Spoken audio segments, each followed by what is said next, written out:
Hey, have you got a fat cat? Nope. I always think of that lazy lasagna-loving cat Garfield when I think of fat cats. But are they fat because you feed them too much or because you're feeding them the wrong thing? And most importantly, will they still actually love you if you put them on a diet? Well, on the line from smallanimaltalk.com, we've got Dr. Anne to help us answer this very perplexing question. Now, Anne, you've got two cats. Are they fat cats? One is plus size and the other one is very, very thin. In fact, she's quite underweight, and the problem is getting them to a healthy weight each. Okay. Now, you're a respected, well-known, experienced veterinarian. Why have you got a fat cat? Yes. Well, the fat cat is my younger cat, and the issue is I have an older cat who's got kidney disease. And okay. so her You're food intake has decreased. So what I try to do is feed her on demand when she's hungry. The problem is the younger cat, who doesn't need any extra calories, is so good at getting quickly to that food that he seems to be imbibing many, many more than he should. Okay. Oh, dear. But the one that you would like to have less food, do you worry that he might actually not like you anymore or might even, swat you with his paw?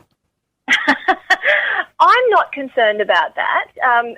In fact, it's his pre-feeding behaviour that is the issue rather than any complaints about anything that I do serve him or any restriction. He doesn't seem to worry about the volume of food, just whether it's there or not. Bit and like if me.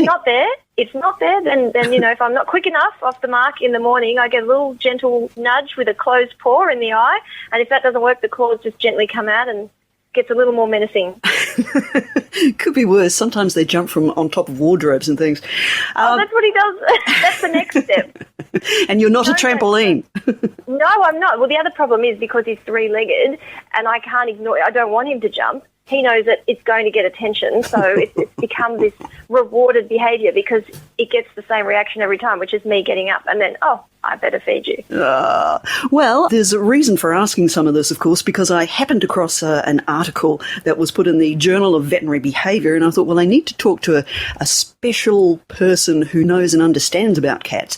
And it was reported in the New York Times, but they actually tested whether cats on diets did change their behaviour. Now, I forwarded that to you. What did you make of it? I thought it was a really interesting study, and where it came from that I found quite interesting, there had been reports previously, one by Alex German, who's a feline obesity researcher, that owners worry about putting cats on a diet. They fear that cats are going to become vindictive and mean. That's a quite rational thought, really. Yeah, to me that was quite interesting. This idea you've got this little sort of assassin living with you, and if you don't please them or appease them, they're going to somehow launch an attack. But obviously some people do believe that, and that's an excuse they use not to put their cats on a diet. An excuse. I think so. But the other thing that they were concerned about was, would cats be a bit less affectionate if they were fed less? So that's the hypothesis that was tested in the study. And they looked at 58 obese cats, and those are cats that are over 20% of their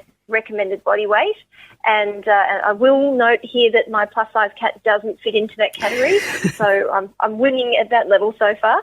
But these were pretty porky cats, and what they did was they got the owners to put them on calorie-restricted diets. There was three types of diet. One was a high-fibre, one was just an ordinary adult diet, and the other one was a low-carb, high-protein, a little bit of a paleo kind of diet. Yeah. And they found, well, the good news was over 8 weeks, most of the cats, 75%, did lose weight over the full 8-week period. The cats got on the high-fibre diet lost more. But interestingly enough, when owners were questioned, they felt their cat demonstrated more affectionate behaviour after being fed. So a bit more purring, a bit more lap jumping. Sounds a bit like me. Made the owner feel loved. Oh, yeah.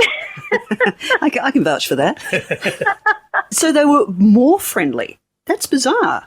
Well, that was the owner's perception. And I think one of the limitations of these kinds of studies is you've got to understand what does the owner perceive as affectionate and what does affection coming from a cat really look like. I think there's always going to be a little gap in our perceptions and reality. The other thing is that, whenever someone's involved in a study, their perceptions might be a little bit altered by the fact that there is an intervention and they do expect some sort of change. So I'm always a little dubious of results like this. What's interesting, the other thing is that the owners perceived a lot of pre-feeding behaviour, like pre-feeding begging, as affectionate. Now, I mean, to me, I know I'm being manipulated. I don't think it's a sign of affection. I do get very smooched, by my cats when they're hungry, but I know exactly what they're after. I'm under no illusion. True. And so what, do you just ignore that behaviour? You can't. I'm not a superhero. I can't ignore that behaviour. Anyone who lives with a cat will tell you, if you've been figurated around the legs down the hallway and almost tripped over, it's very hard to ignore the behaviour. And in fact, pre-feeding behaviour is one of the things that my clients always talk about, particularly in animals that have a pathologically increased appetite. So, for example, cats with diabetes and hypothyroidism have what's called polyphagia, like this incredible appetite. They need to eat a lot more and they want food more often. So this pre-feeding behaviour, this begging, this following, this meowing, this nagging happens more frequently, and it can actually be very hard for people to live with. You might have to put on your Wonder Woman outfit and take some pictures of you and the cats sort of fighting in the kitchen. It doesn't work on the cats, They're resistant.